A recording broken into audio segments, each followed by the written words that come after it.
ಸಖತ್ ಖಾರ ಬಣ್ಣ ಮತ್ತು ರುಚಿ ಆಚಿ ಚಿಲ್ಲಿ ಪೌಡರ್. ಸರ್, ಕಂಪ್ಲೇಂಟ್ ಕೊಡಬೇಕಾಯ್ತು ಅಂದ್ರೆ ಸಾವಿರಾರು ಕಂಪ್ಲೇಂಟ್ ಕೊಡ್ಬೋದಾಯ್ತು. ಸಿವಿಲ್ ಸೂಟ್ ಹಾಕಬೇಕು ಅಂದಿದ್ರೆ ಇಷ್ಟೊತ್ತಿಗೆ ರಿಕವರಿ ಸೂಟ್ಗಳು ಒಂದು 10 ಹಾಕ್ಬೋದಾಯ್ತು. 2 ವರ್ಷವರೆಗೂ ಕಾಯೋ ನೆಸೆಸಿಟಿ ನನಗೆ ಇರಲಿಲ್ಲ. 10 ರಿಕವರಿ ಸೂಟ್ ಹಾಕ್ಬೋದಾಯ್ತು. ನಾನು ಯಾವುದೇ ತರ ಕಾನೂನು I didn't want to take any legal action is because I want to end it. ಆಗೋದೆಲ್ಲ ಒಳ್ಳೇದಕ್ಕೆ ಅಂತಾರ, ಆ ತರ ಜಸ್ಟ್ ಫಿನಿಶ್ ಅಂಡ್ ಗಾನ್. ಈಗ ಮತ್ತೆ ಶುರು ಆಗಿದೆ, ಏನ್ ಮಾಡೋಣ? ಅದಕ್ಕೆ ಹೇಳಿದ್ ಬೀದಿಗೆ ತಂದು ನಿಲ್ಸವ್ರು ನಮ್ಮನ್ನ ಅಂತ. ಅವ್ರು ಏನ್ ಕೇಸ್ ಹಾಕಿದ್ರು ಅದನ್ನೇ ಲೀಗಲ್ ಆಗಿ ಫೈಟ್ ಮಾಡ್ತೀನಿ.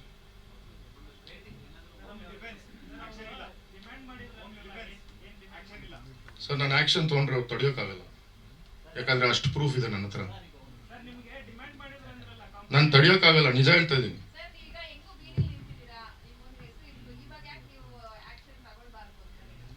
ಮೇಡಮ್, ತಗೊಂಡು ಏನ್ ಮಾಡ್ಲಿ? ಒಂದ್ ನಿಮಿಷ ಮೇಡಮ್, ತಮ್ಮ ಕ್ವಶನ್ಗೆ ಹೇಳ್ತೀನಿ. ಇವತ್ತು ಆಕ್ಷನ್ ತಗೊಂತೀನಿ, ನಾಳೆ ಸಿವಿಲ್ ಸೂಟ್ ಹಾಕ್ತೀನಿ, ರಿಕವರಿ ಸೂಟ್ ಹಾಕ್ತೀನಿ, ಕೋರ್ಟ್ ಆರ್ಡರ್ ಆಗತ್ತೆ, ಕೊಡ್ತಾರಾ? ಕೊಡಕ್ ಆಗತ್ತಾ? ಏನ್ ಸುಖ ಮೇಡಮ್? ಅವ್ರಿಗೆ ಬುದ್ಧಿ ಇಲ್ಲ ಅಂದ್ರೆ ನಮಗ್ ಬುದ್ಧಿ ಇಲ್ದ್ರೆ ಟೈಮ್ ವೇಸ್ಟ್ ಮಾಡ್ಕೊಂಡು ಕೂತ್ಕೋಬೇಕಷ್ಟೇ. ಸಿವಿಲ್ ಇಂಪ್ರಿಸನ್ಮೆಂಟ್ ಆಗತ್ತೆ ಅಷ್ಟೇ ಅವ್ರಿಗೆ.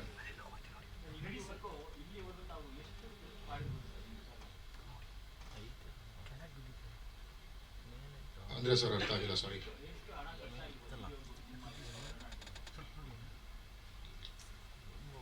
ಒಂದು ಅಂದಾಜು ಒಂದು 2.5 crores ಆಗಿರ್ಬೋದು. ಪ್ರಾಪರ್ಟಿ ಕಾರ್ ಬಿಟ್ಟು 3.5 ಕೋಟಿ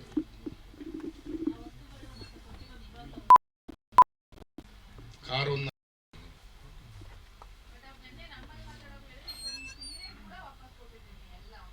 ಅವ್ರದ್ದು ರೆಗ್ಯುಲರ್ ಡೈಲಾಗ್ ಮೇಡಮ್. ಇವತ್ತಿನ ದಿನ ನನಗೆ ಇವತ್ತು ಬಂದಿರೋ ಮಾಹಿತಿ ಇನ್ನೊಂದು ಬಿಚ್ಚಿಕ್ಬೇಕು ಅಂದ್ರೆ ಬಿಚ್ಚಿಕ್ತೀನಿ. ಇದೇ ತರ ಇನ್ನೊಬ್ರಿಗೆ ಮಾಡಿದ್ದಾರೆ. ಈ ಮೀಡಿಯಾನಲ್ಲಿ ಎಲ್ಲರೂ ಬರ್ತಾ ಇರೋದು ನೋಡಿ ಅವ್ರು ನನ್ನನ್ನು ಕಾಂಟ್ಯಾಕ್ಟ್ ಮಾಡಕ್ ಟ್ರೈ ಮಾಡ್ತಾ ಇದ್ದಾರೆ. ಒಬ್ಬರಲ್ಲ, 3 ಜನ. 3 people have tried to contact me, but I am not entertaining because I don't need to. ನನ್ನ ಉದ್ದೇಶ ಇಲ್ಲ. ಯಾಕಂದ್ರೆ ನಾನು ಎಷ್ಟು ಡೀಪ್ ಆಗಿ ಹೋಗ್ತೀನಿ ಇದರಲ್ಲಿ, ಅಷ್ಟು ಮರ್ಯಾದೆ ನಂದು ಹೋಗುತ್ತೆ, ಅಷ್ಟು ಮರ್ಯಾದೆ ನಾನು ಕಳ್ಕೊಂತೀನಿ. ಅದೇ ಸೇಮ್, ಒಬ್ಬರ ಹತ್ರ 80 ಲಕ್ಷ ಇಸ್ಕೊಂಡಿದ್ದಾರೆ, same drama. Modus operandi is the same. Tablet ತಿಂತೀನಿ, ಹ್ಯಾಂಗ್ ಮಾಡ್ಕೊತೀನಿ, ಸೂಸೈಡ್ ಮಾಡ್ಕೊತೀನಿ, ಟ್ಯಾಬ್ಲೆಟ್ ತಿಂದ್ಬಿಟ್ಟಿದ್ದೀನಿ. Same modus operandi is the same everywhere. So suicide is nothing but a weapon. Suicide ಮಾಡ್ಕೊಳ್ಳೋರು ಯಾರೂ ವಿಡಿಯೋಗ್ರಫಿ ಮಾಡಿ ಸೂಸೈಡ್ ಮಾಡ್ಕೊತೀನಿ ಅಂತ ಹೇಳಲ್ಲ. ದುಡ್ಡು ಕೊಡೋಕೆ ಆಗಲ್ವಲ್ಲ ವಾಪಸ್. ಏನಾದ್ರು ಕೇಳಿದ್ರೆ ಅದೇ ಬೆಸ್ಟ್ ವೆಪನ್ ಅಲ್ವಾ? ದಟ್ಸ್ ದ ಬೆಸ್ಟ್ ವೆಪನ್ ಅಲ್ವಾ? ಸಿಂಪತಿ. ಸೂಯಿಸೈಡ್ ಮಾಡ್ಕೊಂತೀನಿ ಅಂದಿದ ತಕ್ಷಣ ಸಿಂಪತಿ.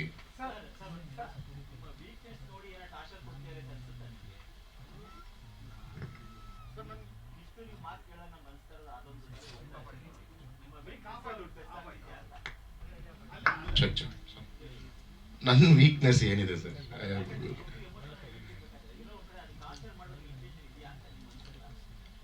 ನನಗೆ ನಿಜವಾಗ್ಲೂ ಅರ್ಥ ಆಗ್ತಾ ಇಲ್ಲ sir. It is been a very very surprising act for me. And ನಾನು ಮೋಸ್ಟ್ ಆಫ್ ದ ಟೈಮ್ ಈ ನಡುವೆ, ಎಸ್ಪೆಷಲಿ ಆಫ್ ಲೇಟ್, ನಾನು ಮೋಸ್ಟ್ ಆಫ್ ದ ಟೈಮ್ ಇಂಡಿಯಾನಲ್ಲೇ ಇರಲ್ಲ.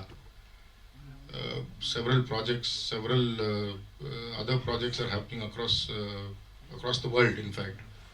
So most of the time ಒಂದು ಇಂಡಿಯಾನಲ್ಲಿ ಒಂದು 10 ದಿನ ಇದ್ರೆ ಒಂದು 20 ದಿನ ಅಬ್ರಾಡಲ್ಲಿ ಇರ್ತೀನಿ. So I don't know what her motive is, and I really don't understand what she's up to. ಅಂತ